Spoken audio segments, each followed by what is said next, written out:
Welcome to another training video from BRMS Smart Train. Understanding complex hydraulic schematics for BOP controls can be a significant challenge for us. The typical BOP control system is usually represented over multiple drawings, from the hydraulic power supply via control pods and multiple system interconnections to the BOP component.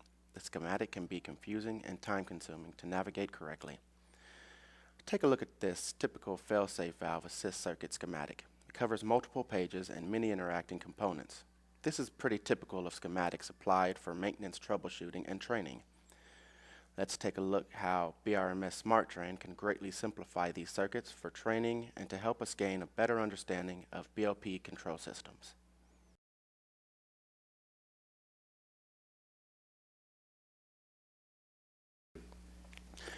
Usually, all system components and interconnections are on one page. The systems can be simulated with the simple interactive controls on the schematic, so it is much easier to see what is happening in the system. Here we have a typical fail-safe valve assist circuit. This system provides hydraulic pressure to assist in closing the various fail-safe valves on the BOP. This hydraulic pressure is applied to supplement the valve operator's powerful springs to provide the closing force for the stack-mounted choke, kill, mud boost, and annular bleed valves. The hydraulic pressure is applied from common accumulators whenever the pressure on the valve's open function is removed. This open pressure is applied from pod-mounted control valves to maintain the valves in the open position for operations. Should the hydraulic open pressure be lost or piloted off, the hydraulic pressure from the accumulators will immediately assist the spring and close the valves.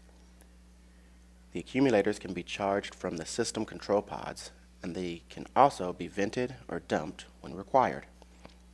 Venting the accumulators is important when retrieving the BOP from deep water to ensure the safe working pressure of the accumulators is not exceeded due to the effect of hydrostatic pressure.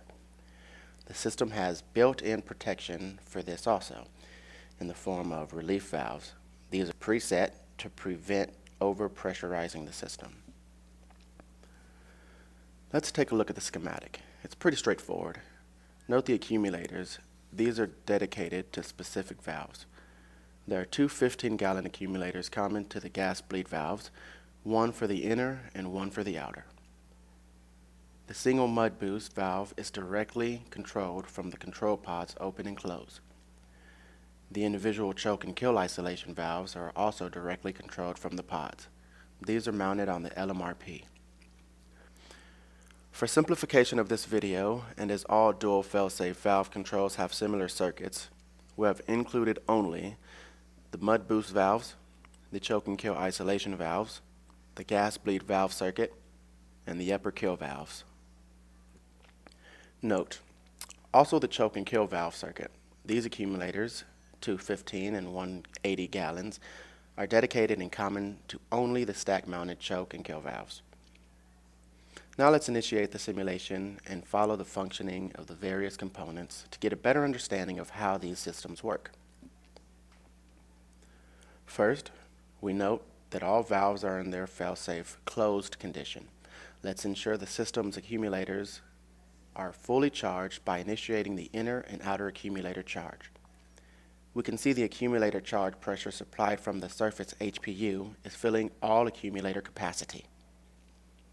This will charge the 15-gallon units and the 80-gallon unit for the choke and kill valves and the two 15-gallon accumulators for the gas bleed valves.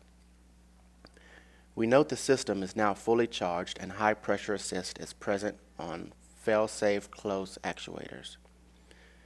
Let's close the accumulator charge valve and note that high pressure is still present on all valve actuators close.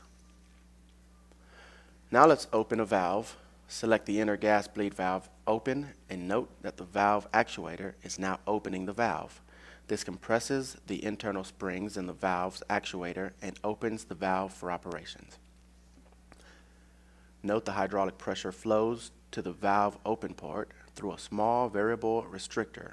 This helps prevent any excessive shock loads and smoothly opens the valve. Also note the check valve and orifice next to the accumulators. These allow some open pressure fluid to flow through the check valve and restrictor to recharge the respective accumulator and ensures that the closed pressure will be available when needed. These two restrictors also ensure that the pilot pressure on the directional control valve remains steady as fluid flows to the valve actuator open.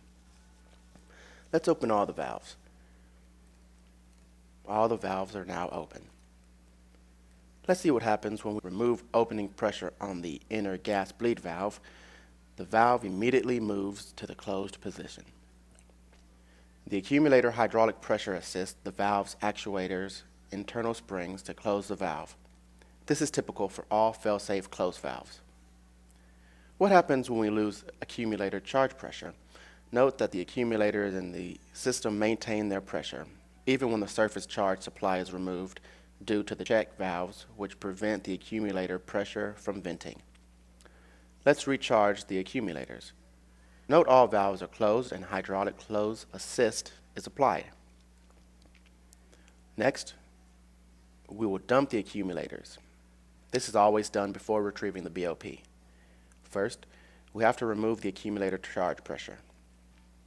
Now, initiate fail-safe accumulator dump. Here we can see the pilot signal provided by the control systems opens the pilot operated check valves in their circuits, which allows the accumulator pressure to vent off through the charge control valve in the control pod. In the event we cannot vent off the accumulators, the relief valves in the circuit will safely relieve any trapped hydrostatic pressure over 3,500 psi. We can see that open and close operation of the mud boost valve is provided directly from the control pods. The choke and kill isolation valves open and close controls are piped together so that they are both controlled at the same time, directly from the control pods, and are not associated with the fail-safe circuits in any way.